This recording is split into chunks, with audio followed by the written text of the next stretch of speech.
desire is intrinsically disruptive, right? I mean, to go back to this thing about, binary oppositions and hierarchies, that desire is one of the most dangerous things to them.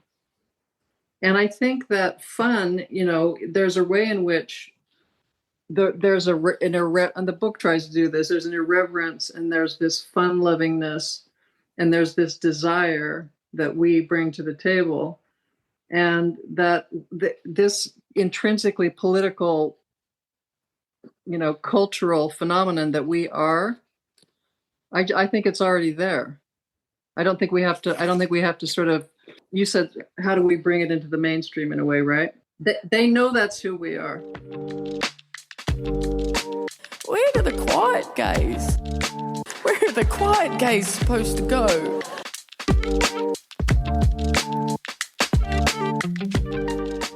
How are you?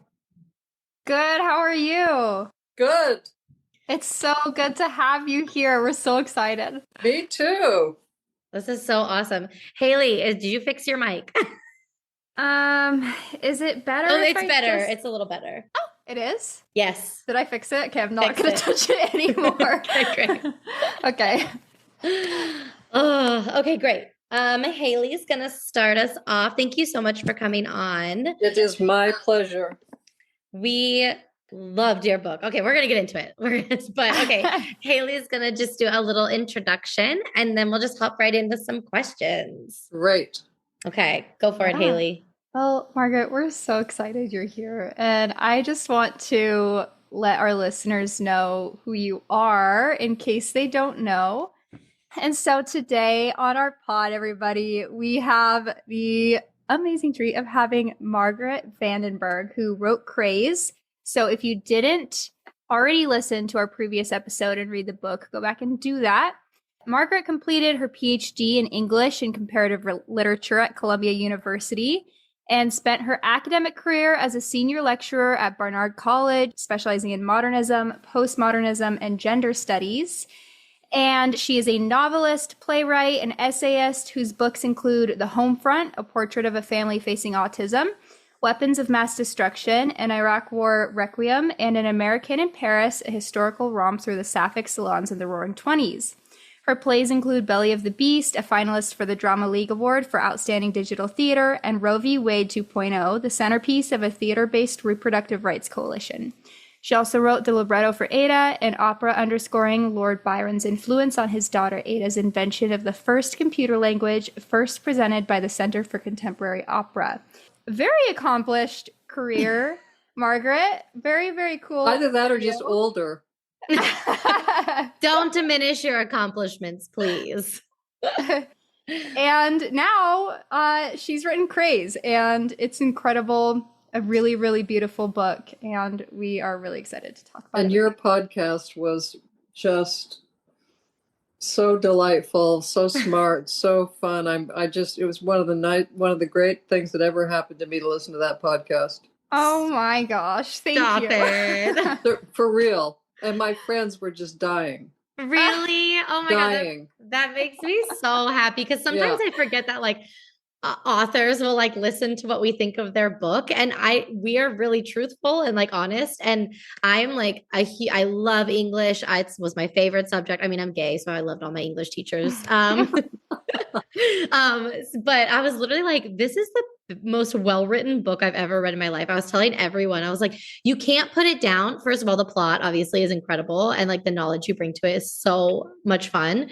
But I was like, no, literally just every single sentence flows grammatically. It's so perfect. I was just nerding out over it. So it was so great. So glad. Okay. Haley has so many pages of notes and questions to ask you. So we're just gonna we're just gonna hop in, I think, right, Haley? Do you think we also at some point maybe talk about how you think Craze fits into lesbian literature, since you guys are the lesbian literature people? Yeah. Okay.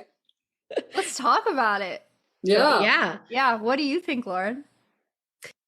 I think having a book that is from the main character being more masculine, I think is such a treat because a lot of lesbian representation is like very white femme presenting people, and we don't always get the more masculine take on queer life. So to me, and as somebody who likes to date more masculine women, it's really nice to have a perspective that isn't just my own.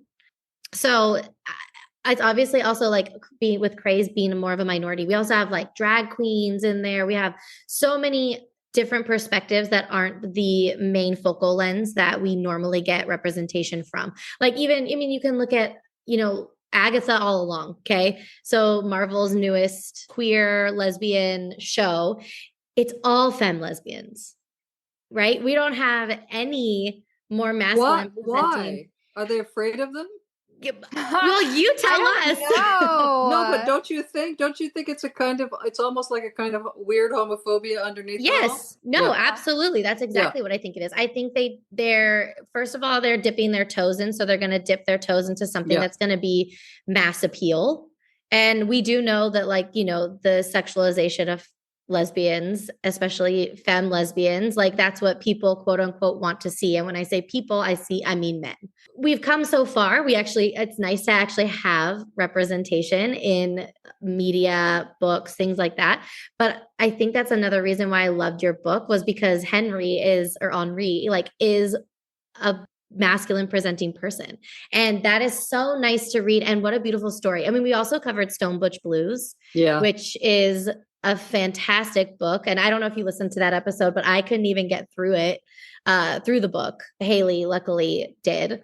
And I think also because sometimes more masculine presenting lesbians have much more tragic stories. Mm-hmm. It doesn't play as well to a mass appeal. I mean, I couldn't even get through Stone Butch Blues because of my own emotional reaction to it. So where I think this fits in, I think it has such an important part to play in queer books. And that's why I think we wanted to cover it, is because we want more people to read it. Yeah. I think that I agree with everything you said. I mean, I think, in the book there, she even says that at one point. She says that she's wondering if she's so head over heels for Constance, the femmier one, because it's a form of internalized homophobia. Yeah, exactly. Yeah. And I don't know if we talked about it on the podcast or if Haley and I talked about it just separately, but where the masculine presenting lesbian is like confused when they're actually attracted to another masculine lesbian. And you're like, but why? Why is that? I can't get into that psyche because that's just not how I present.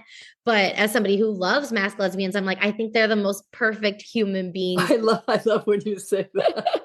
I love that. I just think so funny. I think they're so beautiful, especially to step outside of gender conforming norms and to live that way. That is so attractive to me because it's like they don't give a fuck about what they are presenting because they're just going to be wholly themselves.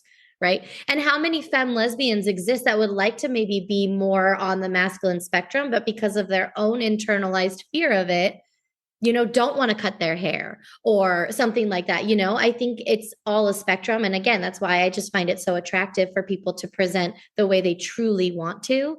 I don't want to say it's bravery because existing is not bravery, but it is in a sense when we look at it in the context of our cultural landscape. Yeah, absolutely.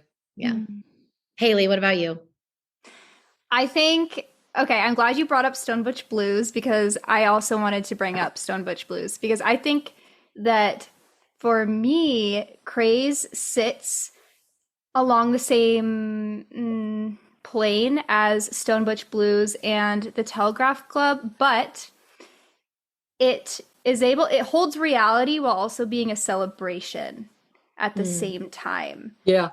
And that felt really special to me because while there were a lot of these societal challenges happening, and I mean, there was grief, there was struggle with family, there was the crackdowns in the clubs and losing space of community and all of these things that a queer community might come up against and has and will.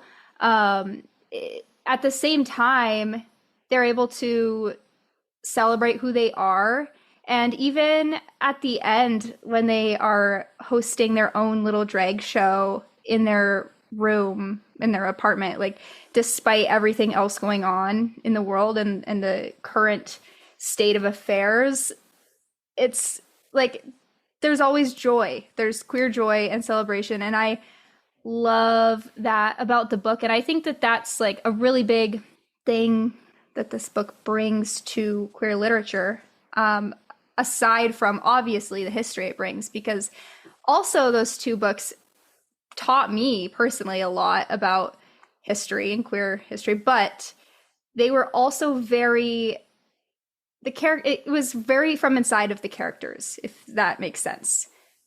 Do you know what I mean when I say that? Did you say inside? Yeah, like it was the perspective was just solely their perspective, which I mean it was told from. Can you set the record straight? Is it Henri or Henri? I say it doesn't matter. That's an interesting thing because I love when you guys said on the podcast, because it's up to the reader. I mean, in Paris it's Henri, in the United States it's Henry. Okay, perfect. Okay, good answer. Whatever, right? What a diplomatic answer. Yeah, no, it's true. Yeah, I think I felt special being like because Henri. the readers get to decide, don't they? Yeah. At the end of the day, yeah. Okay. I just followed Haley's lead. I was like, that actually sounds smarter, because when I read it, I was reading Henri. But then as soon as we came on the podcast, she was like, Henri. I was like, oh, I'm just going to go with that. But I think that in Craze, there was a lot of information that came from outside of her that was able to give a lot of historical background, which I also think puts it in a position in queer literature to be a teaching moment for a lot of readers. Yeah, that's good. Yeah. Mm-hmm. Yeah, as I said, we should put it in our curriculum, like our high school curriculum. You did say that. Be taught in college classes, because of again, I'm also like a huge history buff. And so to have all the historical knowledge that you brought to it, I was just in heaven. It was so much fun for me. And then also Haley's podcast that she did on some of the characters. I was like, I actually hadn't read it fully when we released that podcast. So I was like, oh, good knowledge for me to know going into the book, which was super fun. I was just wondering, I was going to say at some point that how different it is now than before in terms of people knowing more about history, but this stuff is still not out there, all of it, right? No, because it's queer history. Yeah. I have a really quick aside question, because I believe that like literally everyone is gay. Well, they're on the spectrum. Thank you. Okay. Totally. So because I am really big into like celebrity culture and things like that, and like bearding, and like I just believe, and I also listen to a podcast that is all about like bearding in Hollywood. It's called Beyond the Blinds, anyone. But I truly believe that all of our celebrities are like theater kids who got famous, and all theater kids are gay. So I seriously believe that almost everyone in Hollywood is on the spectrum of gay in some sort. Absolutely. Oh, okay. This is the No doubt. This is the only approval I will ever need, Margaret. Thank you so much. Okay. Haley's like, oh man, Lauren's going to be insufferable now. Because my whole thing is Taylor Swift is gay. So that's my entire mantra. She's certainly appealing to a heck of a lot of gay people. So if you want to go down a rabbit hole, Margaret, just look up Karlie Kloss and Taylor Swift. You'll have you'll have a field day. There you go. Okay, so anyway, so sorry, I forgot where we were. I just had to do a quick aside on that because I felt like you were going to be on the same wavelength. You know that Adrienne Rich thing about the lesbian continuum? No, tell us. She wrote Compulsory Heterosexuality and Lesbian Existence, but it's about, the way I understand it is that literally everybody's on this continuum, and it's also about identity. It's not just, practice. It's not just sexuality. It's about identity. Yeah. And that my whole thing is people should be able to slide around, which is partly what's happening in the novel, because they haven't invented, homosexuality. They haven't slotted it in to the extent that we have, right? Because that happened after the craze, right? Yeah. Right. Yeah, no, absolutely. And I actually, so for my last birthday, I did a PowerPoint presentation party. So everyone had to make a PowerPoint. And my topic was Disney characters that are actually gay. And one of my Disney characters was what's her name from Encanto, the really femme one that does the Yeah. flowers. And I did a whole thing about compulsive heteronormativity and how she falls into that category. And also her voice actor says that she's gay. So I thought there was a lot of evidence there. But yeah, the fact that you brought that up is the compulsive heteronormativity aspect of our culture, especially when it comes, well, I mean, men and women, but I feel like with women, especially because there's quote unquote more to lose. And well, you know what I mean? I just feel like it hits harder with women, the compulsion to stay in that box, so to say. Well, it may be that men are actually doing things here and there on the sly, in ways it's just built into, sort of this homoerotic, if not homosexual history. Yes. That's more pronounced among men than women. I mean, we don't know for sure, but it is built in, this homoeroticism with them. Yeah, Every absolutely. time I watch a football game, I'm Exactly. like, are we sure that's not Exactly. gay? Yeah. Or like the Dodgers, did you see where they like hip thrusted each Yeah, other? yeah, totally. I was Yeah. like, but look at it. Like to me, it's Haley and I talk about this all the time. It's like if you know, you know. But if you're not involved in queer culture, you're not even gonna recognize it. Yeah, absolutely. You guys know that book, the Lillian Faderman book, Surpassing the Love of Men?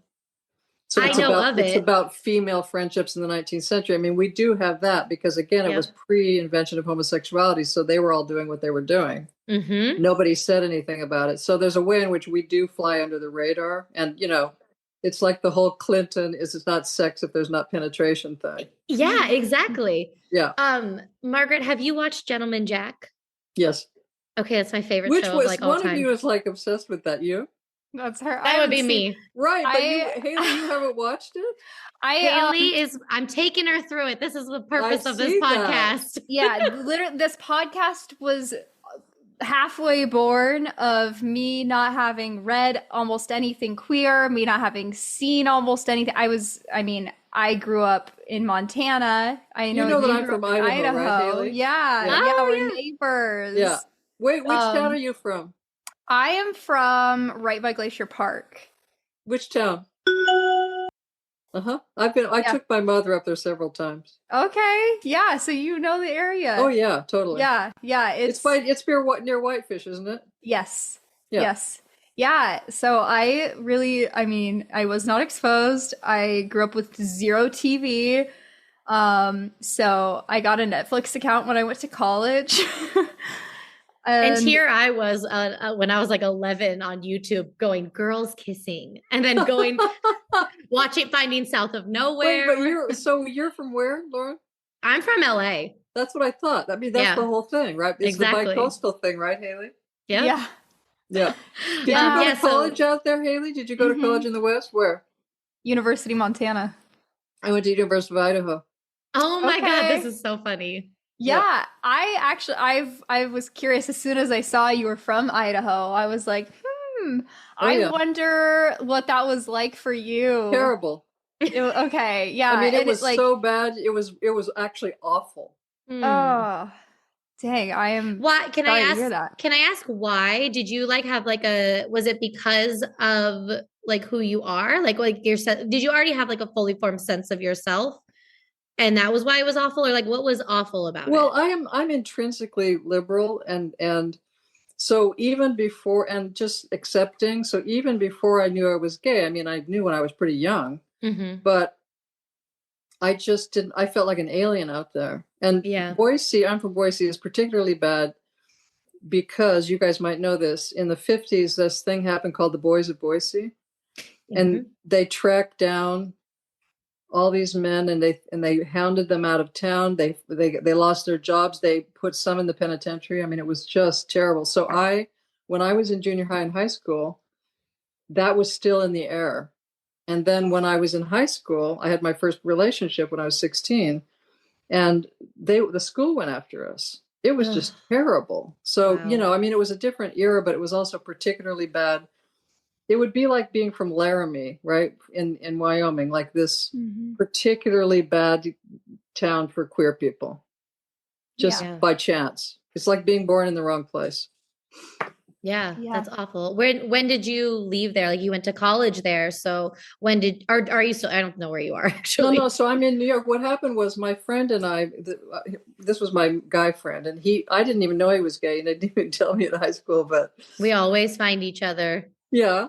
And he and I were exchange students, which I realized, I think a lot of queer kids were exchange students because they had to get the hell out. Yeah. So I got out when I was 18, and then kept going on exchange programs as a college student because I was just like, I didn't want to be there. So I got out for good when I was 22, but I kept leaving, in between. Mm-hmm. But I don't know. I mean, Haley, you might have had a better time in that part of Montana than I did.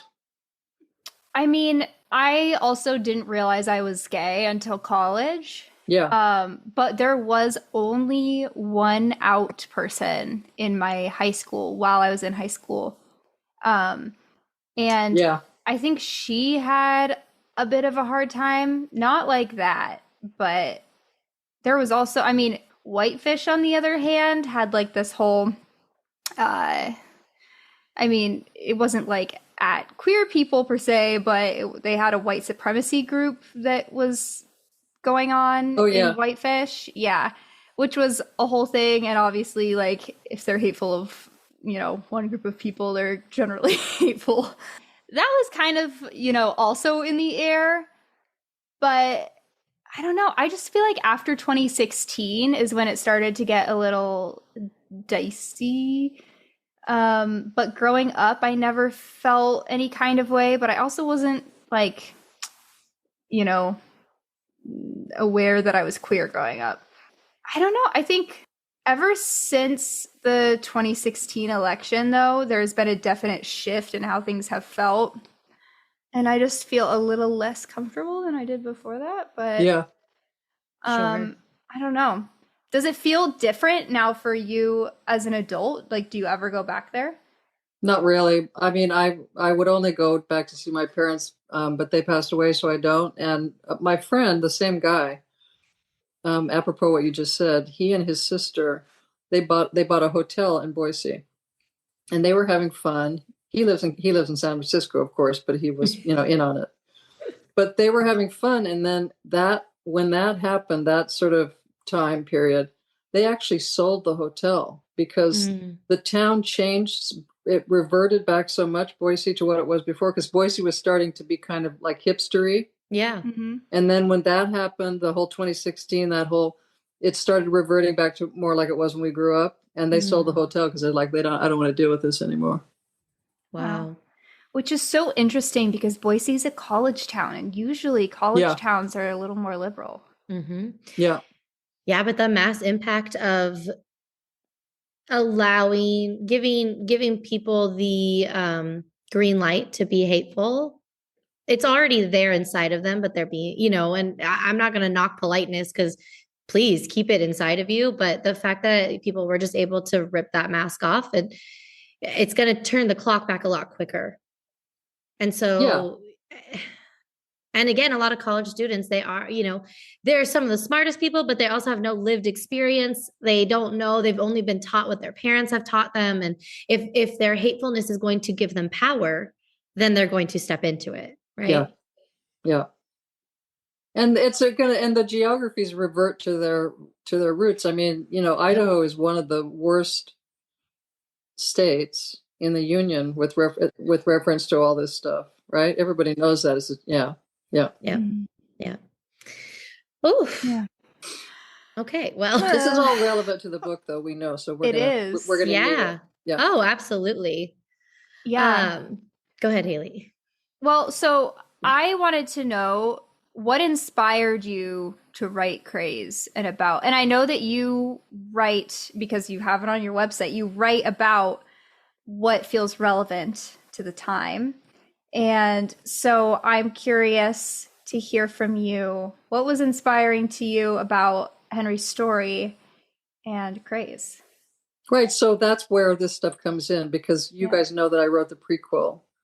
And when I wrote that, it was 25 years ago. It was actually, published 25 years ago, but it was written, more like 27, 28 years ago. So when I wrote it, I was just trying to build on some things that I had been studying on that were in my back pocket from graduate school. So I had all this stuff in my head because I wrote about androgyny and modernism for my dissertation. So it was all in there. I was like, okay, let me just use this now because it's in my head to write a history, as I tried to say earlier, of things that probably people didn't know. I mean, they knew about Gertrude Stein, but maybe not Natalie Barney and all, just an incredible moment in lesbian history. So it was a celebration, but it was also, we're not represented, much less than now. So that was the impulse. And then I knew I would write the sequel, because if you read the last page of An American in Paris, she's on her way to New York. And so I always knew I would write it, but I wrote all these other things, like the things you were talking about earlier, because they were the things that I cared about. They were the things that were important. They were politically important, And then when, really kind of the centennial came, because it's now 100 years since that period, the craze. Yeah. And there's this impending crackdown. So then it became not just a celebration, but also that we need it now, so it's both. It's like, it's the centennial celebration, but it's a cautionary tale. And you guys said in the podcast something that I thought was really, it was so well put, that we can't just be victims. We have to stand up for ourselves. You remember when you said that? It's at the beginning. Yeah. In fact. And you said we can't just blame the system because the systems aren't willing to change themselves, right? Yeah, that was so Haley. That's why it's happening now, right? Because it's like, okay, I actually have to write about this now, because history's potentially repeating itself. And the last time that this happened, we didn't stand up for ourselves sufficiently. It's not, I'm not victim blaming. No, yeah. But we have to be aware of this because we don't know what's on the horizon. So, but I do want to stress that what you said earlier, you said, Haley, that it's like holding reality and celebration at the same time. So it is both of those things, but even fun, which the book is meant to be fun.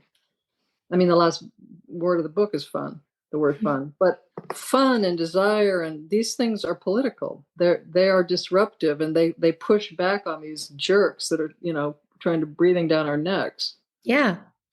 And it is terrified. I think we talked about on the podcast about how history repeats itself. We are, with acceptance comes the backlash against it. And I think I love the way you say that. That's yeah, it's just a pendulum and it's going to swing. That's just the way time works. And for me, it's terrifying because we are seeing that pendulum swing. And I think, during the craze and then the following crackdowns, we as a community didn't have the infrastructure to stand up for ourselves and to fight back. Luckily now we are able to look back and see what happened and see the type of techniques and things that happened to our community.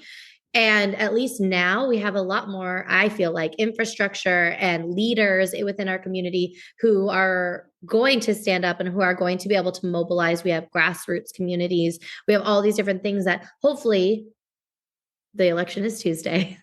Hopefully we're not going to need it, but at the same time, we are going to need it eventually, no matter what. We even see it. We have the Pulse nightclub shootings. We have we have all these things that are happening to our communities, and having a system in place to fight back and to stand up for ourselves is so important. What do you think when you say infrastructure or the way we would fight back? Like, I think with social media, I think social media and the ability to organize is so much easier now. We know when the protests are going to be happening. We know where to be. We know who to communicate to. We know who the point people are at the protests. We know what the needs are in the communities a lot more. If something does happen, something tragic does happen, say another shooting, we have people organizing relief for the victims and their families, for people who are in the hospitals. We have the infrastructure mainly because of social media and just the groups. You have like the LGBT Center in LA that does a lot of work with these types of things. There are just places that you can go to get more resources and to get more involved. So yeah, I do think, social media is a double-edged sword. It can be good, it can be bad. But when it comes to organizing, I think it's one of the biggest tools. I mean, why do you think they want to shut down TikTok? Because all the younger generation is learning about the Palestinian conflict and right. So true. Yeah, that's the reason they're not doing it because the Chinese are spying. Everyone's on our phones anyway. They already have our information. They're doing it because it's waking up a generation to the atrocities and injustices that are going on in the world. So they're like, we must shut that down or we're not going to make money. Right. So to what extent? So I agree with all of that. And then if it gets gnarly, which we don't know. Right. I mean, we know the Supreme Court, there's these levels, because the Supreme Court's going to do some things, regardless of who wins the election. Oh, absolutely. But there's all these levels, meaning, there are times when the backlash is such that you have to have skin in the game. It's not just about organizing. I mean, are we going to be capable of that? I mean, we do have in our DNA as queer people, we do have the capacity to have skin in the game. Sure. We had Stonewall, we had ACT UP. So do you think we have it in us now to, if that were necessary, to actually take it to that level? This is what I worry about. Because I right? worry about it because of the militarization of the police. Yeah. I worry about that because how do you stand up to that? We know how to, one of my, God, it's one of my favorite poems and I can't, it's, shoot, I'm going to link it in the show notes. I think it's Rupi Kaur, but I could be really wrong about that. But she has this, spoken word poem that says like, I'm going to butcher it, but it's not fair when the oppressed throw the tear gas cans back. Right. But it's not just tear gas, it's tanks and it's rubber bullet. Like, you know what I mean? It's scary because having skin in the game means you could die. And I have 2 little girls. So do I want to be on the front lines? Absolutely. But am I willing to do that? Like, I don't know. I kind of like to be in the back of the protests. Right. And I worry that I'm with you on that. I worry that if something gnarly really does happen, which given all of history, we can see it's very evident that it's a possibility. I don't know. Unfortunately, to be really honest with you, I think it's going to fall like it always does on Black and brown people in the queer community to put their skin in the game, which it shouldn't. We as white people, especially white women, should be at the forefront of the skin in the game conversation because we have the most privilege and we have the least to lose. But it always does end up falling on the shoulders, particularly of Black women in our community. And I think that's awful. But do I think they have it in them? Absolutely. Well, that's the thing, because that's the sense, what I tried to say about the sense memory thing. Yeah. But do we as white women? God, I fucking hope so. I hope we get our big girl panties on and get in there and put our skin in the game. Do I think we're going to do it? I mean, history isn't so kind to us on that answer. Yeah. Yeah. Haley, any thoughts? I don't know. I get this kind of like paralyzed feeling when I think about it. And I don't think I have an answer. I think that it's like, it feels like the kind of thing that you don't know what you're going to do until you're thrown in the situation, Yeah, but do you think that's a perfectly fine answer. First of all, it's okay. It's okay to not know. But do you think not having an answer is going to make you more likely to not do something? I don't think so. How come? Because I generally, when I think of something that like gives me a little bit of anxiety, don't have an answer. But then I always end up having to figure it out anyway, because that's how life works. Okay, that's fair, Haley. So I think that here's what I think. I think that if it came down to it, then our community has to figure it out. Yeah, absolutely. And I don't know exactly what that means. That's one reason I wrote the book, back to what we were saying, because Hmm. I wanted to model the possibility that it might happen. And at the end of the book, I made it up, meaning they did not have a queer rights project. Mm-hmm. And that's Yeah. modeling too. I'm like, it's like you say, put your big girl pants on. If, we have to think it through. We have to experience it, let's say through a novel or whatever. And Yeah. it's convenient that it's like centennial, because when history repeats itself in that kind of amazingly kind of predictable way, because of the Hmm. of the 100-year thing, Oh, yeah. then it gets us. You know what I'm saying, Haley? It gets it in our wheelhouse so that we're ready if necessary, more so than we would have been if we hadn't gone through the experience of thinking back to the craze and the crackdown. Right. Yeah, I think that's actually really interesting because we talk about how important representation is for people to see themselves in different types of media. But I think what you're getting on is like how important representation is of cultural, of like historical events and how they do repeat themselves. Like that's just as important because if we don't have the knowledge that these things have happened before, we don't know how to look at how they were tackled and build on that. Right. So getting this type of information, your book is so historically like accurate with all of the information there. We can see what could be to come, and it makes us start to think like, okay, well, what if this does happen? What did they do? Even if it is fiction, like what did they do? And then maybe gets us moving into like looking into more historically what actually happened, Stonewall and things like that. And yeah, I think that's really important.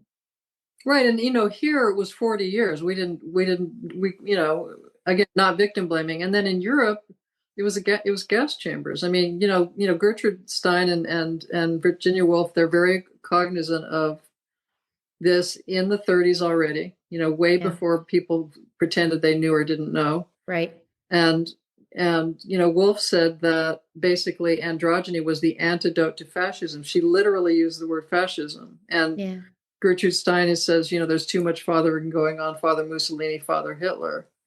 So if knowing that, just to hammer home to us and what's potentially at stake, because we've been living in a way in such a comfortable period, right? This has been Yeah. such a renaissance for us again. Mm-hmm. Do you think, because I'm not familiar with the quote you just talked about with androgyny is the antidote to fascism, and maybe you can expand on that a little bit. But my question, my gut thought on that is it because it exists outside of a binary? Yes, Is that the antidote? Is getting rid of a binary? yes, because the binaries flip into hierarchies. This Helene Yes. Yeah. Cixous Yeah. in Yeah. the Yeah. Helene Cixous writes that right in the it's the French feminists, but Mm-hmm. later, like in the 80s. Yeah. But I can read to you real quick when Woolf says this. Let me just read this real quick. Yeah. We'd love that. And it's in a room of one's own, and she's talking about aesthetics. She's talking about writing, but then you can hear that she makes the turn into politics. So you guys have heard, this already because you know this. So she's writing in a room of one's own, 1929. She says, if one is a man, still the woman part of the brain must have effect. And she's writing against Freud. He and Yeah. Leonard published Freud.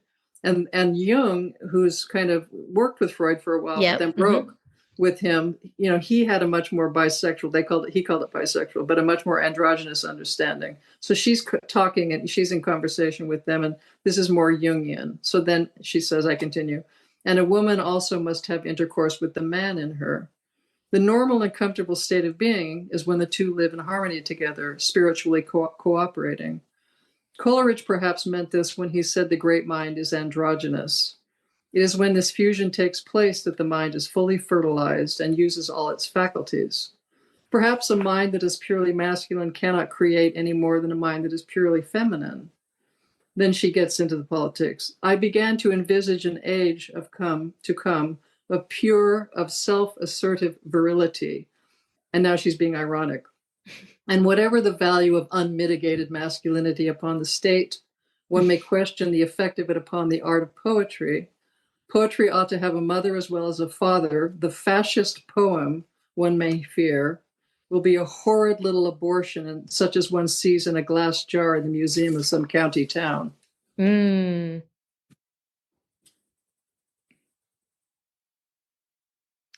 And we had nothing to say because it was so perfectly put.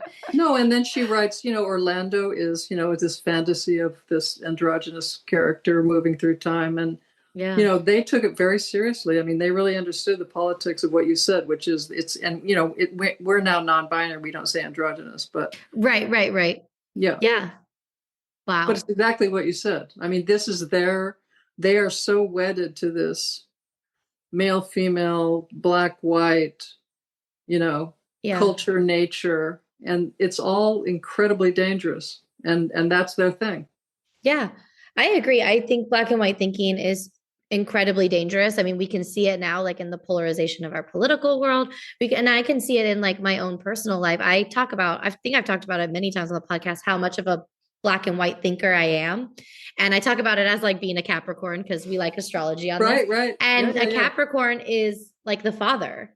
It's literally like, and then Cancer, which is its sister sign, it's like, yin yang sign is the mother, so I very much fall into black and white thinking and how much I've had to realize that and how much destruction and disaster that has caused me in my whole life, basically, to think like that. And it's hard to get out of that, whether it's in my own personal life, my thinking patterns, or when you look at the political spectrum, like we're so divided in black and white. And it's like we as the working class, which is the main, makeup of voters, have so much more in common with each other than we ever will with the hierarchies that are in place.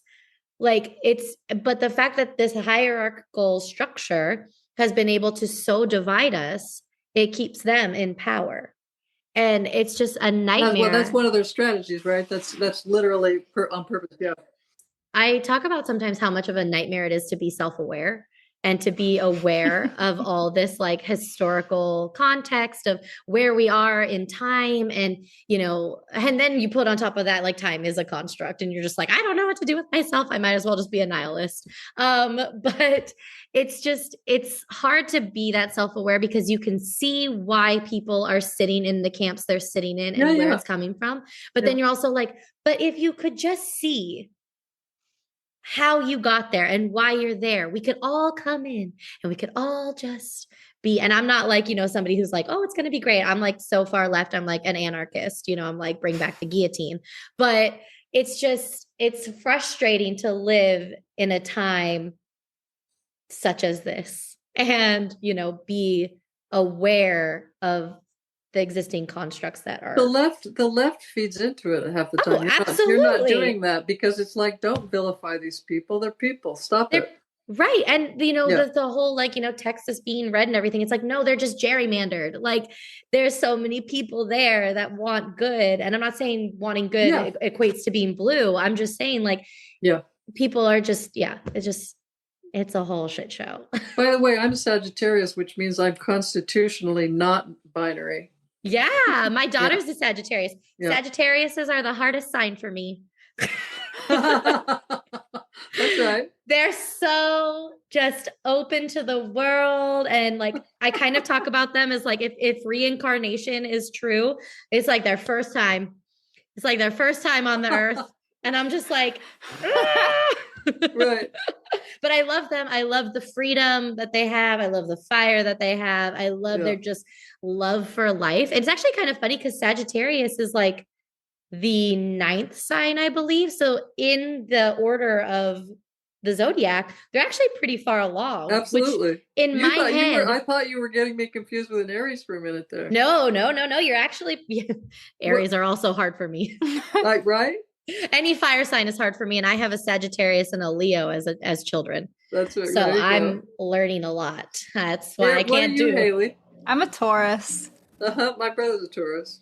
Little baby Taurus. I have so many Tauruses and Libras in my life. I love Venus. I love Venus. Lauren told me a couple weeks ago that I'm Venusian, and then now when anybody asks me to describe myself, I say I'm Venusian, Mm-hmm. and I It's can't such tell a you what good that means, descriptor. but It's such a good description of you, Haley. You are very I am Venusian. a Venus. Yeah, you are. I used to say that Haley is like Aphrodite incarnate. Oh, Like nice. she's Love Which just is it. just so so nice of beautiful. her. You're such a beautiful person, but you're also very beautiful in general. And you're a Taurus. Like it just all comes together, Haley. Thank you. You're Thank you. welcome. That's so nice of you. Anyway, Haley's like, I have questions. I get all like itchy when she compliments me, like, ah! Okay, here's a fun question, Margaret. Yeah. Okay. Bringing back the whole thing about how we are about fun and pleasure and desire and stuff. And I watched your book launch, and I remember you saying that there's an update on my computer. No. Okay. I'm I remember you surprised something wasn't saying happening outside your window. that the queer community has always been about harnessing fun and pleasure and desire, and that's our like contribution to society, and that it's important that like we remember that and we get back to that. So I want to know, how do you see our community bringing these values to the spaces around us and past the borders of our own community? Well, I think that it's almost like we are, that's who we are. And so I think it's visible. I don't know that we even need to sort of bring it, because they see it. Mm-hmm. And there is a way in which I think queer people, if you think about the kind of spectrum of culture, to use the word spectrum again, of, what do people bring to the table culturally? I think that's our thing. Yeah. And so desire is intrinsically disruptive, right? To go back to this thing about, binary oppositions and hierarchies, that desire is one of the most dangerous things to them. And I think that fun, there's a way in which there's and the book tries to do this. There's an irreverence, and there's this fun lovingness, and there's this desire that we bring to the table, and that this intrinsically political, cultural phenomenon that we are. I think it's already there. I don't think we have to sort of. You said, how do we bring it into the mainstream in a way, right? Mm-hmm. Yeah. They know that's who we are. Mm-hmm. Margaret, have you watched Hannah Gatsby's first Netflix special? Yes, I've watched everything of hers. Yeah. Me too. We have the same. We have the same big three. We're all both Capricorn, Pisces, Aquariuses. Okay. Anyway, she talks about that kind of. That's why I like use her as our intro. But she says don't our people love to party? Like, don't we love to express ourselves through the form of party? And that always, and then the next thing she says is like, where do the quiet gays go? Which is what our intro is. And I think, she was talking about Mardi Gras and being That's what I was just thinking. Yeah. Yeah. And she was talking about how that was the first introduction to her people. And she's like, I don't, and then how she doesn't really fit in that. But I think that's kind of what you're getting at is like, no, our existence, our joy, people know that's who we are. And that's how that gives other people the green light to exist in that space as well. It's kind of the pendulum swing, if we will, of, Donald Trump and allowing people to take off their masks and be their, most terrible self, for lack of a better word. Our existence gives, even, young queer kids or even young not queer kids being like, that looks fun. That is fun. I'm allowed to act that way, not in terms of sexuality, but in terms of lightness and freeness within themselves. Right. And that's what scares them. That's why they want to ban drag shows. Right. Or, right. You think about the Trump rally at Madison Square Garden the other night, and that, that asshole that makes the joke about Puerto Rico. Mm-hmm. Why? Because they're not funny. All the late night guys are way on the left. Right. These people are not funny. No. So when we bring that to them, they find that threatening, but it's a very powerful force. It always has been. Desire itself, if you think of even in the 60s with Allen Ginsberg. I mean, that's what he's writing about. And even the Marquis de Sade, I mean, these are political writers, and people don't understand them to be that. But I think that's what we can bring to the conversation. Yeah. Especially now, this is important because there was a little moment where, and I don't know if you guys agree with this, but I'd say like 10, 15 years ago, 10 years ago, more, there was this moment where there was a kind of abjection in the queer community. Do you know what I'm talking about? Like, there was an essay, for example, that this Susan Stryker, she's this, kind of all the students were reading her, and it was about Frankenstein, and it was about monstrosity and they were really like, and it was part of earlier understanding of trans identity. Mm-hmm. And I was really upset by it. And I actually talked to people about it. I actually did an event with somebody who had at that time been really into this Stryker article. And I said it's Aiden now. I said, I don't agree with this because it wasn't fun. It wasn't Mardi Gras. And it was just this little sort of interlude in queer history where we forgot that we are fun. And mm-hmm. I'm not into that model. I think, do you know what I'm saying? Now it's turning the corner again. It's getting much more exuberant and much less abject. Yeah. Yeah. So are you saying her article was so static? It was so academic that it left out the joy of what she was talking about? Or can you expand on what you mean? What didn't you like about it?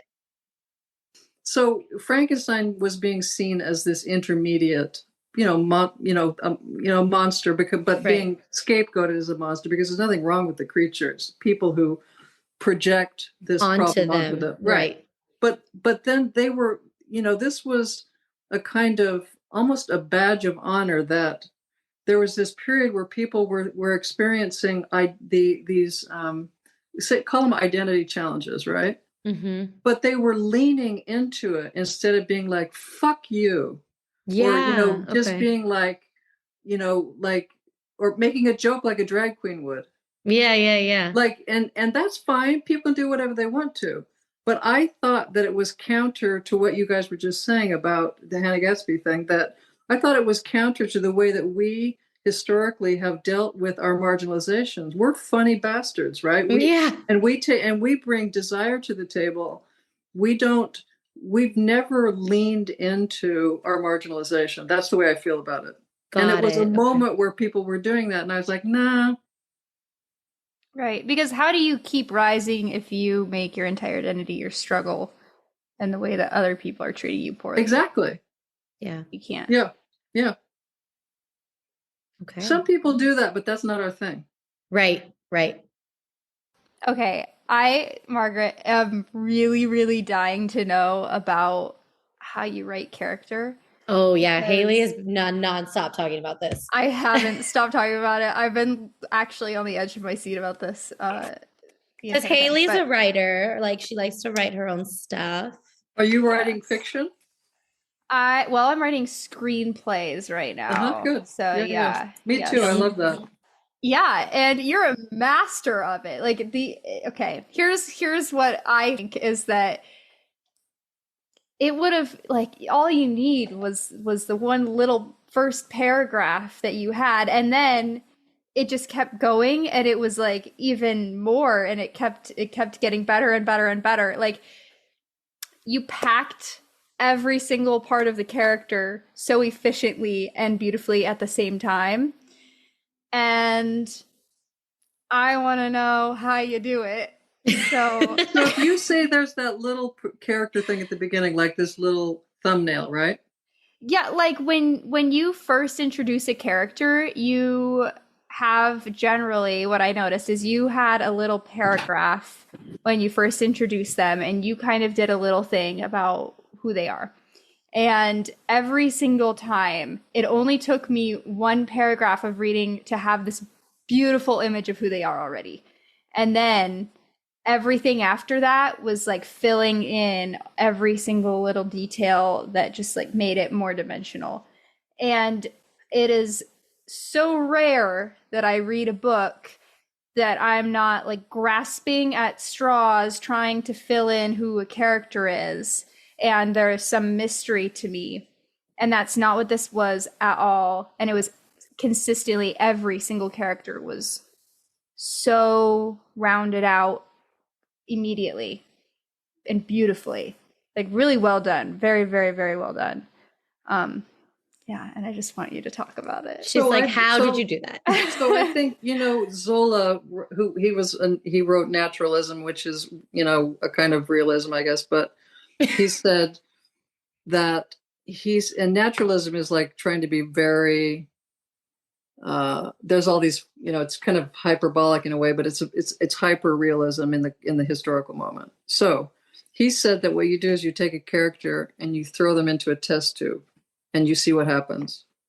So this is not naturalism writing, obviously, because they're not funny either. They're not having fun. But I think that my thing is that I don't think you overthink the character. I think, a lot of writers talk about how they're kind of like the characters write themselves. You know this, they always say this. Yeah. But I think it's true. I think you're saying, okay, this is who this person is. You just, that little thumbnail thing. And then you let them tell you channel them. And you try to, I don't think you like reinvent the wheel. Like with Crystal, you come up with their vocabulary. And, like campy repartee. I mean, that's what Crystal is, right? Mm-hmm. And we love that. I mean, it's just so fun. Or in the case of, Henri, like, what's her deal? It's you, again, not reinventing the wheel. Like, it's the historical moment. You have all of these sources. You have Woolf, Gina Barnes, Gertrude Stein. You try to tap into it. Let that speak. Let that moment speak, and let those people speak through you and through the character. And then if you do that, presumably, then it's placed, and then the reader can associate with that person because it's really coming out of the moment and the trying to channel people, and we recognize that as readers, right? The reader kind of finishes the job because they recognize that. Mm-hmm. So, and what I think that, the bottom line is that I just don't overthink it. I mean, Haley, I don't know what you do when you write, but I really don't pre-plan stuff because, I mean, to a certain extent, but in my opinion, you've got to let them be who they are. Yeah. I love that. I know. I'm thinking there's like storyboards and post notes. You know that meme with the guy in the background with all the red thing being like, ah. I'm thinking like that's how you would like develop character, but I'm not a writer, but that's literally like the opposite of what you just said. When you write them, I wrote a couple of, other different kinds of books. Like if you write a mystery, you have to storyboard. Okay. If you write, and still, even in this case, like I have a lot of friends in the theater, and they always say, their deal is, what does my character want? What are they after? And then that's the thing that propels, how they talk that way. So you have to have, there has to be an arc. I mean, that's the storyboard part. There has to be conflict and resolution, right? Sure. But I don't think you have to pre-plan that. You just have to know that you started here, and then they have to have this arc. Yeah. Right. Just like the plot does, right? Yeah. Yeah. So do you have you mentioned your theater friends. Do you have like a community like the salons that you write about in Paris? Ooh, that good question. You can, feed off of, get inspiration from, that sort of deal as a writer? So I have, when I was, in the academy, you always have that because you have this intellectual community, right? Mm-hmm. The academy, like the Academy Awards? Like the academy, like I taught it, in English departments. Oh, okay. Right, I was like, wait. in that academy. Got it. Like the school academy. That Got academy, it. right. Okay. So, you have that, but, and I write with people and when I write screenplays, I collaborate.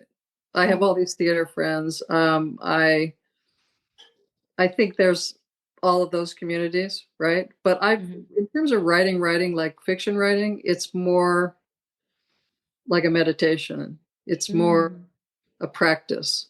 However, having said that, I think you know, if we were in Bloomsbury or we had access to the salons of Gertrude Stein and Natalie Barney, maybe it wouldn't be quite such a solitary thing.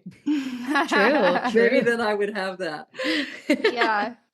Is there a historical figure that you would like absolutely just be so excited to have read your writing now? If they were, would like to, this was the whole beginning of this whole, you know, Henri journey. The prequel, she ends up sitting on, you know, Gertrude Stein's lap. Like it would be Gertrude Stein for me. I love that. Okay, yeah. Yeah. How about you guys? Ooh. Hmm. Okay, To read my writing, I don't know. Or just to be, like hang with. I'm gonna be like really cliche here, but because I write poetry, I'm gonna go like all the way back. I have multiple reasons for this. I'm gonna talk to Sappho because Oh yeah. I want her to read my writing and be like, look at all these thousands of years later, and I'm writing poetry about women too. And I think that's so cool. And also I'd be like, give me some more. We have like so little from you. Like Fill in the blanks. Please fill in the blanks. That's probably where I would go. I think if I were doing like personal purposes, it would be like a woman in my family, but I'm currently writing a screenplay about this frontier woman in Montana who like lived alone in the woods. She was the only woman in this like all male community that was full of gamblers and criminals and a real historical figure, and there's almost no information on her. And so I think to make my life easier, I would go talk to her, but I might be like a little bit scared. Is that is that a real person? Sorry. No, go ahead. I'll say, is that a real person? Like that? She's real. Okay. Are you going to use her name? Yeah. Yeah. Her. You guys can look her up, and then we'll just beep it out so no one steals my idea. Okay. Her name's. Okay. You're going to use her name in the book? Yeah. Well, it'll be like a movie. So. Oh, in the screenplay. Awesome. Mm-hmm. Okay, cool. I'll bleep it out for you, Haley. Don't worry. Okay. We don't want stolen ideas. Are you doing a sapphic thing with her? No, I'm just gonna base it off of Haley. a true story. I'm gonna keep it as real as possible. But there's only one historian that knows anything about her, and she's from back home. And I've pretty much exhausted everything he knows. So I like. Wouldn't it be cool to make it fiction though? If there's not that much information on her. From like everything that I have to fill in the blanks, that's what I'm doing. Okay, so make her gay. Haley's like, no, don't change my Did she get married? Yeah, she got married to a man. So? No. That doesn't mean anything. Not. Listen to Ivy by Taylor Swift off of Evermore. It means nothing. Of course. I was married. You were. Okay, I'll consider it. Okay, good. Thanks, Haley. And when you win an Academy Award for it, you can thank me. That's right. Okay. I'll refer back to podcast episode 33. Perfect. Margaret, did you pull any of your own real life experiences for the book? Like I kind of feel like, Henri not going back to visit her parents and putting that off, like is with what you mentioned earlier, is that kind of something you pulled from real life experience, or are there any parts of the book that kind of came from your own life that you're willing to share if they are?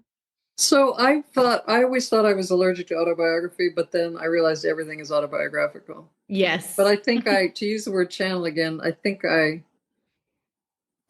channel it through characters that are oftentimes not apparently like me. Like even the Iraq War book, these two, by the way, it's set in Montana. And these two guys are soldiers, but it's very homoerotic, and I really identify with one of them in particular. In this case, Crystal, I mean, you don't think you think I'm more like Henri, but I just think that I'm actually going to cite something that you guys had said earlier, not today, but that I know you've said, which is that this business about in the book that um, the most dangerous thing is for an accomplished woman to be around, sort of an insecure man. I remember you guys talked about that. Mm-hmm. That's not autobiographical about me, but it's, and you mentioned, I think, Kamala Harris and Donald Trump. Mm-hmm.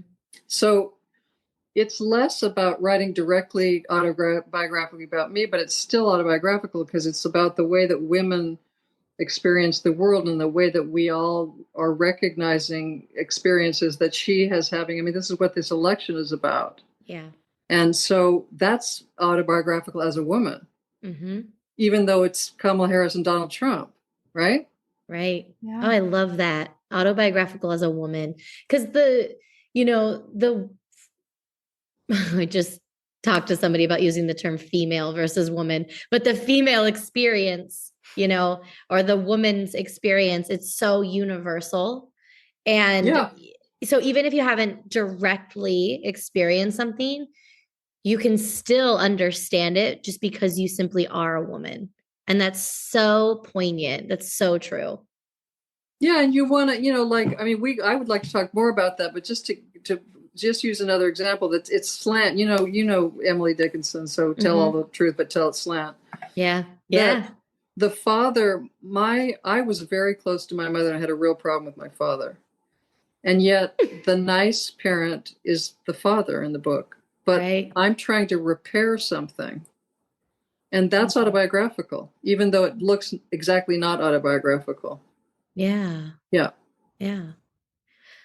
Feel free to talk more about what we were just talking about. You said you wanted to talk I more about just it. think that, I got it from you guys because when you responded to that moment in the book, and then you said Kamala and Harris and Donald Trump, I just think that, when you have these power imbalances and these binary structures, and we know who gets in the crosshairs, which is particularly women and queer people. I mean, this is the thing, and we happen to be both of those things. Right. Like this historical moment, it's all about that. Like this whole election, we all know, we all three know this. It's all about this gender war that they're waging. Yeah.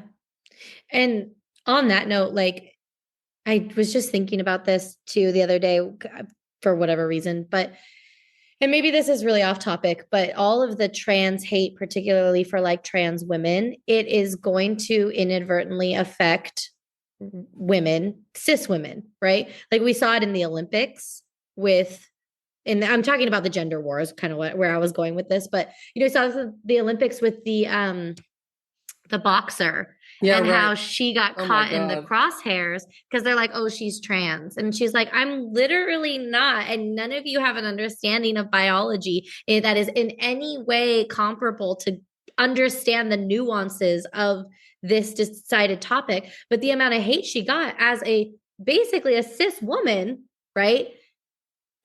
Trans hate will always end up affecting cis women as well. So the women that hop on these turfs and these women that hop on the trans hate, it's like we can talk night and day about voting against your own best interests here, and how that has historically been the case. But the gender war here, it's like, again, existing as people who are self-aware and aware of historical context, it's like, it's going to come back on you. It's always going to come back on you as a woman, regardless of what kind of woman you are. And for you to hop on that, it's just completely a detriment to yourself. And it's so frustrating to watch these things play out with that understanding. Well, it's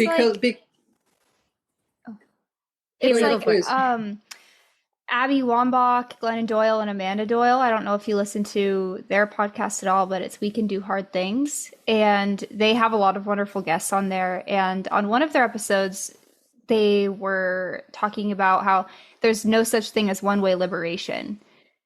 And that has stuck with me. I heard them say that phrase probably over a year ago now, and that has stuck with me to this day. And that's, exactly what you're talking about here is that we cannot have one group of us be free and the rest of us not be, because none of us are free without all of us being free. And that goes for, like, we as white women have to stand up for trans women. We as white women have to stand up for our Black women, our other women of color. Like, we can't just, have our privilege and be okay when other people are suffering in our communities. And we have to lift all of us up. Otherwise, our whole community comes down. Yep. How do you think that one-way liberation, where do you think we are with that? How splintered are we? How good are we going to be at solidarity with different people, different groups? Well, I think as white women, we're pretty shitty at it when 52% of us are still voting for Trump, right? Because they're trying to uphold their privilege without thinking about the repercussions of the rest of womanhood here, right? You might be safe because you can always get an abortion. You can always pay for an abortion, but they can't. So you're going to be okay with that because no matter what, you'll be safe.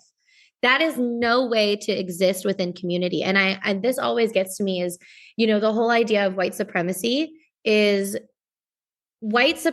strips white people of their culture. No other culture. It's, we don't have Irish people. We don't have British people. We have white people. And when you disconnect people from their culture, inevitably you're stripping them of identity. And when the only identity you have is whiteness, you're disconnected from community.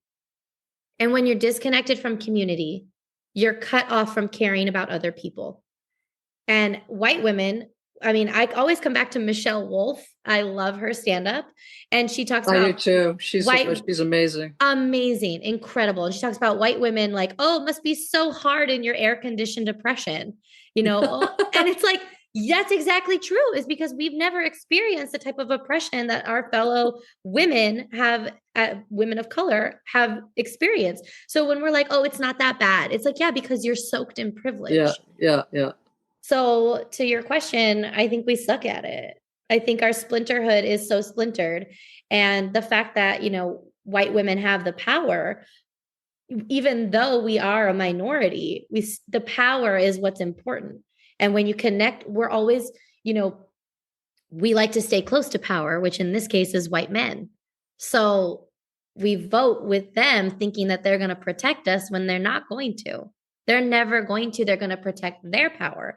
And their power is keeping us powerless. Do you think that that's true, what you just said, among the non-heterosexual, white women, as it were? In other words, if you think it's the same among queer white women? If you've got your foot in another identity, is it equally true what you just said, or no? I think it. Well, we're talking about intersectionality now, and I think that I think it's better. I think it's a little better. I think queer white women tend to probably vote more left. However, we can talk about Stone Butch Blues and Telegraph Club, where the white women fractured their own queer community, right? We're just good at fracturing because we're not good at seeing other people's perspectives. We're also not good at shutting the fuck up.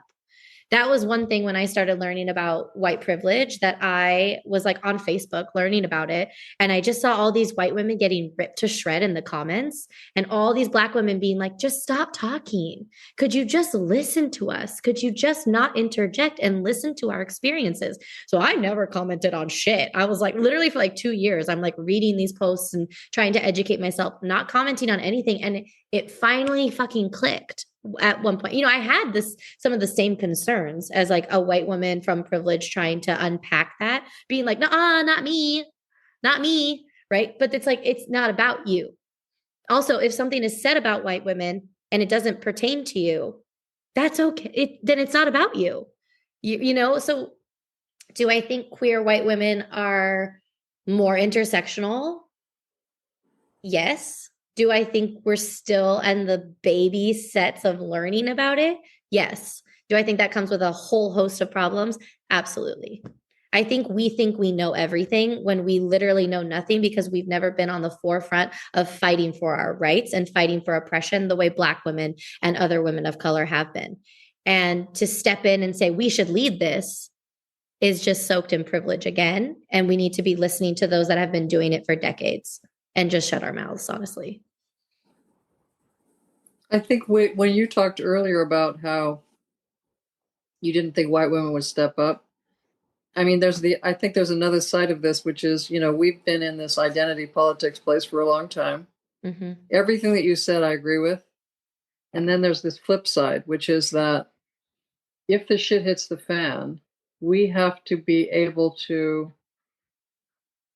everybody's got to accept each other, including, obnoxious, privilege-soaked white women. If the identity politics thing can be counterproductive if the shit hits the fan, right? Absolutely. And you even said yourself, you didn't know if we were going to step up, but I'm going to put it on its head and say, we have to be allowed to step up, given the logic of what you just said. And you're right.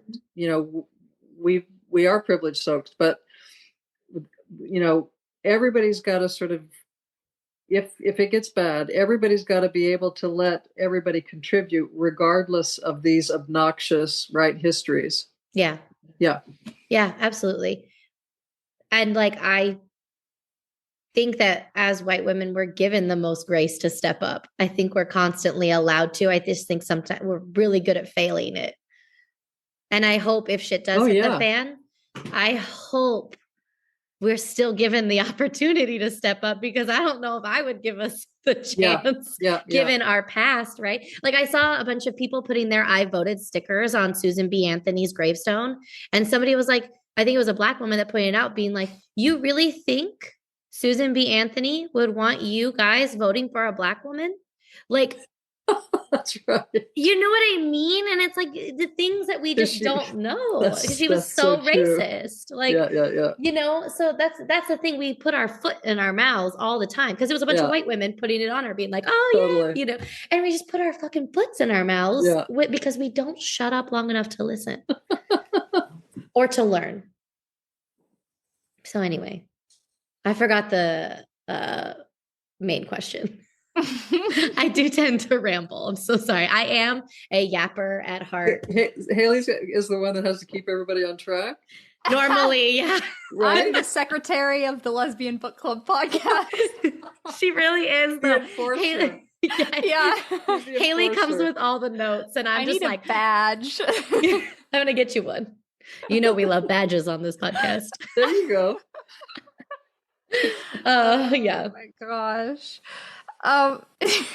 Well, okay, on that note, I would like to know about.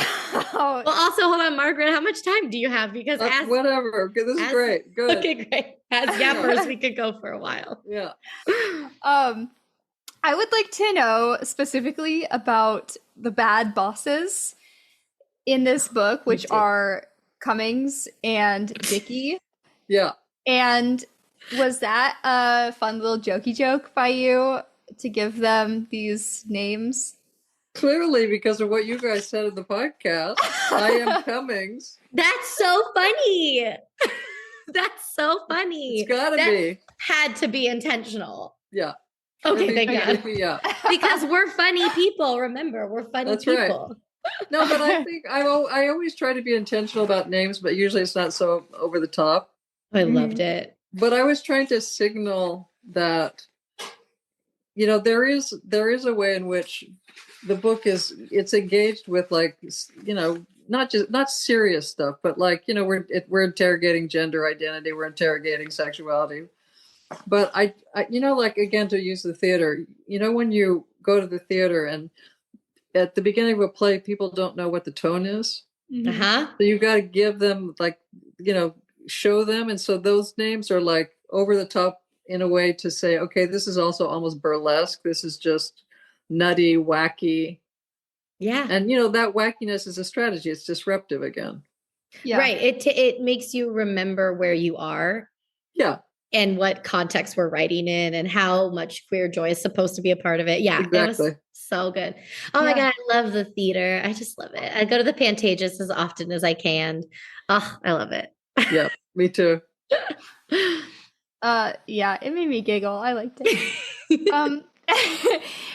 speaking of signaling, in your, I think it was your book launch, maybe it was, I don't know, somewhere you said that you did not want the title American in Paris. You wanted Sappho in Paris. Sappho takes Paris. Sappho takes Paris, and that just like did not fly. Is No. that the same sort of deal as what happened with Henri, that she was having to like signal the queer stuff under the radar just for the queer community to figure out, so it was like more digestible for everybody else? That one was that. Okay, so that was Clea's Press, which is a queer press. Okay. So it was more that they wanted it to be, because everybody knows an American in Paris. I thought that was like so, predictable, but they just wanted it to be in people's wheelhouse, I think, and recognizable. And I think it's it was for them to play around with the original and sort of queer it and tweak it. Mm-hmm. But I think your point about the way that Henri has to fly under the radar is, I think, really important, right? And that there is that not only in her case, but I think we all do that to a certain extent. There is a lot of sort of masking going on. Yeah. For all of us, and I think that's important to all the characters in the book, and it's always been important in my life, right? Because you have to somehow to navigate how do you live in the world, especially now is different because you can be out there more, but Yeah. When I was first in the academy in my job, for example, we were flying under the radar. We weren't in the closet, but we weren't also loud and proud. It was very different. Yeah. That's what we talk about with the if you know, with the flagging and things like that. We talked about that with a conversation I had with my physical therapist friend. I was like, yeah, I'm flagging, but if you're really straight, you're not going to see it. It's for other queer people to know that you're here. You're a safe person. You can be yourself around me type of situation. Yeah. Yeah. And luckily now you could just be like, no, I'm gay. Like, yeah. Boom. I mean, here we can, but because we're bi-coastal. Haley, where are you now? I'm in LA now. Yeah. But not if we weren't bi-coastal, we still wouldn't be. Yeah. Right. Yeah. If you're in Texas, if you're on Montana, Idaho, Wisconsin, Indiana, you'd be doing all these flagging things. You wouldn't just be like, I'm gay. Yeah. Yeah. Absolutely. Yeah.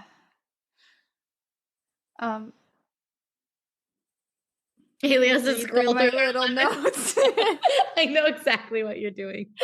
And Margaret, feel free to jump in if there's anything you want to talk about, whatever it is. We'll listen to you talk all day, or questions you have, anything like that about anything we said, please jump in. Good. Or anything you disagreed with in our podcast. No, I was just overwhelmed and so happy. You have no idea. Oh my gosh, my friends and we were just laughing out loud like constantly. I love that. You guys are really good at this. We try and be funny. Podcasting is, most people are not that entertaining, right? Oh you guys are really, really entertaining. Let me tell you. That's all I want to be, is entertaining. No, it's true. Well, I forget that other people are going to listen to it, and so I'm like just talking to Lauren. Yep. Oh, same. We literally this is just how we are. You should have seen us at the Angel City game. We were talking about the Congo, and we were literally sitting there watching a soccer game in box seats, being like, no, but the king of Denmark took over the Congo. We were so ridiculous. It was hilarious. Wait, but where did you guys meet? I play basketball. I had to think, where did we meet? Yeah, I play basketball, and we were at this pool party for this basketball group, and I was so shy. I'm really introverted, and I was like, okay, I'm gonna make friends. I was just coming off a breakup, and I really needed to make new friends, and so I decided to go to the pool party. I really didn't know any of the basketball people. I had just gone, for a little bit, and I show up, and Lauren sensed my fear and just took me under her wing and adopted me, and was like, you want to go get wine next week? And so then we went, and got wine, and then we talked about soccer, and then we were friends. That was How it. long ago was that? And how long had you been in LA at that point? That was about a year ago. Yeah. and Really? I moved here 3 years ago. Uh-huh. hmm You were about to leave too. Thank She was God for that was- encounter. She was about to go back to Talk about Montana. coming, She yeah. was like Oh a my week. God, no. Yeah, I she was was so close. miserable. I was heartbroken, and I didn't like my job, and I was like, I'm done. Yeah, she was like, Somebody- I gave it enough of a try. I, on my computer, had a permanent tab up of like top 5 places to move to in your 20s. It was like telling me to go to like, Portland, Maine or Portland, Oregon. And I was like, who knows? We'll roll a dice. That's where I'll be next week. I don't know. I have an Australian citizenship. So I was like, I don't know. Maybe I'll go there. And then, No, the spiders. Don't Yeah, go there. actually. Right. so But she anyway, stayed. I stayed. Thank God. I'm Yeah. so glad you stayed, Haley. I'm glad too. A lot of And good now you're things have not come out of it. heartbroken. You're all happy. Yes, I'm very happy. So it's Right, been and you're good. building this national lesbian community. I know. Hope Isn't Right? it so. Look at Yes. you. Look I at know. you, Haley. really wild? Yeah, it is kind of. I think one of my biggest values is community, even though I am so introverted. And what I think is really special about this podcast is that it lets me build community in a way where I am not constantly confronted with the intense anxiety that comes with submersing myself in a room full of new people. Yeah. And that's pretty cool. So I'm really grateful for this podcast for that. I think community is really important. Yep. Yeah. That's what makes us such a good team, though, because if there's ever an event, I will be the one in the middle of all the people. I will do it for you, Haley. And how much contact do you guys have with your listeners? As much as they want. We have Yeah. some people that on Instagram DM us all the time and we get back Yeah. to them. Yeah, as much as they want. We're so down to talk. Once it gets my plan in starting this was eventually I want to host like in-person book clubs, like travel around the country and host in-person ones, or like I want to have a lot of interaction with our listeners because it's such a cool space. It's such Yeah. a cool space to be like, we like to read, we like lesbian literature, and there's so many, like I'm an avid Twitter user, so I know we're out there. Like my algorithm is just full of us. So it's just really fun to be able to talk to people. And Haley and I talk about it all the time. We're like, can you believe we're doing this? And we get to talk to like authors like you. And like, we get to, Jen Lyon is so cool. We got to talk to her. EJ Noyes, we couldn't find a contact for her. She found us through Amazing. our podcast and Wow. was like, I would love to come on, so it's just so. It's because you're so good at it. It's not, Oh. this Oh, is not thanks. happening randomly. And it's not happening to everybody. No, I'm serious. Thank you, Thank Margaret. you. We really And appreciate that. who's doing the TikTok like choreography? Both of us. Both of us. Whenever, Yeah, well that's pretty good too. whenever Thank we you. hop on, hey, whoever uploads. We both have the login. It's so great, yeah. Haley's been the main one recently for sure. I'll sometimes put clips together of like us because that's a little bit easier for me. But she has such a great creative mind, Yeah, and yeah. is on there. And then forgets to save them without the watermark for me to put on Instagram. But we won't Every go there. time. We all have our flaws. My Achilles heel, you may say. Is that damn watermark? Okay. Well, Margaret, one last question to round you out here. Okay. I know it's late over on the East Coast. Oh yeah. I would love to leave our listeners on a note of you've done a lot of research, clearly, about our history and our past. And what do you want people listening to know, as we move forward and just with everything that you have come to know about queer history? What do you want to leave people with? I think we've sort of touched on it. I we're at an inflection point, right, historically, and we don't know what's going to happen. But you guys said yourself, regardless of what happens in the short term, we still have to be ready for the long term. And since I have this, I mean, I'm very much a student of, or a child of, the civil rights movement, and sort of the radical and joyous, potential of protest, right? I mean, I think that's one thing we've also forgotten, that protest works best when it's fun. And, when you're getting out there and enjoying it together, because it's so exciting to be together. I think we've kind of lost some of that too. So that's my thing, is that we have to be ready. We have to be willing to have skin in the game if necessary. There's a way in which, as queer people, this structural discussion that we had about binary oppositions and hierarchies, just to hark back to that, then I said nature, culture, that, all this stuff is related to climate too. Oh, yeah. And, we have to, because of what we bring to the table, back to one of the things that you brought up, one of the questions, because of what we bring to the table, not just the joy and exuberance and fun and desire, but this capacity to think outside of those binary boxes. I want us to be ready to meet the challenges of the future, because they've become existential, right? They've always been there, but now they're existential. And the shit is going to hit the fan one way or the other.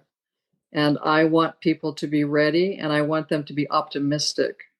Like, that's part of the book, is that, that's why I wrote that in, that the Queer Rights Project, because I believe in this. I believe that we can do these things. And there's a way in which people feel they're passive, not only passive, but they're pessimistic. It's unacceptable. So I want us to be ready, and I want us to be exuberant and rise to the challenge. Yeah. Going forward with joy and optimism and hope. I like that. That's really inspiring for me to hear. Like, I'm literally about to cry, because I have definitely fallen into like a pessimistic kind of outlook. And I don't fault myself for that, but to hear you say it's unacceptable, like, as a Capricorn, I'm taking that to heart. Taking it to heart. Thank you for calling me out. I shall change. I will switch that thinking. I can do that very quickly. And to be reminded of the joy in protest and the joy in fighting for what is worth fighting for. I appreciate that call out very much. Yeah. Yeah, because protest means that there's something worth having. Yeah. Something worth fighting for. And I think our lives are worth fighting for. And our joy and our queerness, all of it wrapped together, is worth standing up for and putting, like you said, Margaret, skin in the game. Yeah. Thank you so much for having this conversation with us. I am like so inspired. I'm not even joking. This has just been the best. Thank you so much. And we're going to totally keep in touch. Yes. Oh, absolutely. Yeah. Please. Yeah, Margaret, please. You're a gift. You are a gift. Thank you. You are. Thank you so much. Back at you. Thank you all for joining us for this conversation. And if you guys have anything you want to talk about with us, please feel free to email us, DM us, send us a text message. You just click the button in the show notes. And like we always say at the end, we love you guys. We love you. Bye. Thank you.